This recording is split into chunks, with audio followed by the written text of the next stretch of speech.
West Coast muscle saws. As most of you have heard, I've retired. I no longer commercially work on chainsaws, but I do like to tinker on mine, doing a little maintenance on mine today. This is a 790 Mac here that I've had for quite some time in my collection. It's a beautiful saw. Runs like a dream. It's got that very large spike on it.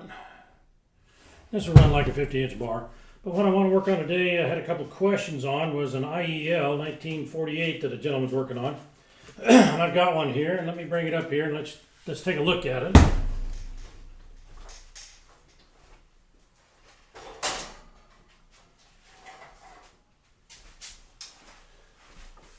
It's a one-man saw, but it's very heavy. And the question was, if this is a shifter model, is this a two-speed? And it's really not. What it is, let me show you. There's a lever here. It's got all the way down in a neutral middle. One up here, and of course everybody's thinking it's a two-speed. Got the cover off there, and what it is, it's got a cam in here.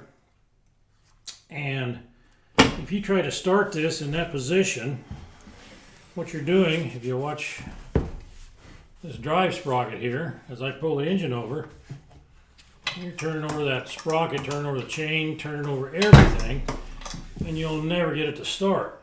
And so it had two positions for a reason. If you were falling with this saw, of course you'd have it on the side, and it's easier to get at that lever. Flip it into the neutral and flip it into the engage position. Then again, you can't start it with it in this position. So if you try, you're turning over that drive sprocket, it's engaged. So they would flip it up, a little cam there, flip it up, get the detent, and it doesn't move. Just a good little feature for 1948. A couple of unique things this saw has is, of course, here's where you fill it with the bar and chain oil in the handlebar. Got a little brass plug. Can you imagine filling that out in the woods? Anyway, you fill the bar and chain oil. And then there's a manual pump, and you would just pump it, and that would squirt it out. Now, one of the versions on this actually has a pressurized from the crankcase, from that plug there, a line going up to the handlebar where it will automatically pump oil, but I have an idea it was a little too much oil for that time. This one runs. I haven't ran it in a while, but this one does run good. And this one has the cover, which is very hard to find.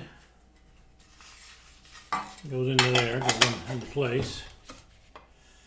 And what would happen with this saw is if you were running it with this starter on the left side, these originally came with a wire instead of rope, wire. That would break, get chewed up, whatever. Well, the guys couldn't afford to come back to the shop and fix it. So what they would do is pull this cover off, and they had a pulley on here. And you can actually wrap a rope around here and give it a tug. These always got broke. This is kind of a great one to have with the cover on it. This one was number 489 on the serial number. It's a very low serial number. Got the exhaust in place. Real nice exhaust. And I've got the bar and chain. Show you what it looks like.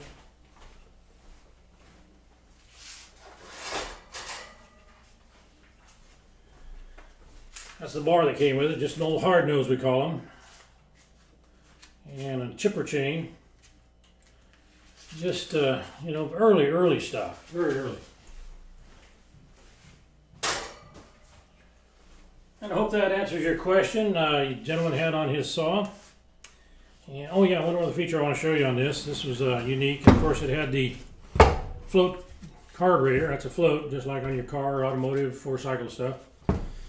And of course, you tip it on the side, and of course, the saw wouldn't run. And so the guys, the technicians and the designers didn't have a fix for that yet. Bob McCullough hadn't come around big time. And so what they come up with was a trip lever. And you trip that lever, and you can actually rotate the carburetor and fuel tank like that. And you could run it at different angles. You could cut it at an angle, still hold the carburetor up, and you can flip it back. Could you imagine the vacuum air leaks on these saws and the characteristics for the running ability of this saw back in that era, 1948? The linkage, if you can see it there, throttle is just a piece of heavy like wire hooked up to the throttle. It worked. It did the job. It did have a tensioner on the inside here. It would line up with the bar where you can actually tension the chain. Very limited adjustment. Anyways, hope that answers your question on that. I don't work on saws anymore for customers, but I do take phone calls and emails. And let me write that down for you.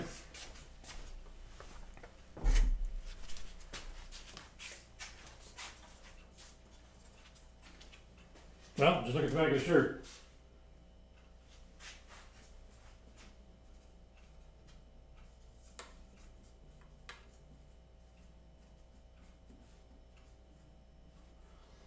SawKing@hotmail.com. I try to answer questions when I can and try to shoot a little video for some educational stuff. If you got something you'd like to hear about or something, go ahead and shoot me some information there. I'll try to help you. All right, I got to get out of here, guys.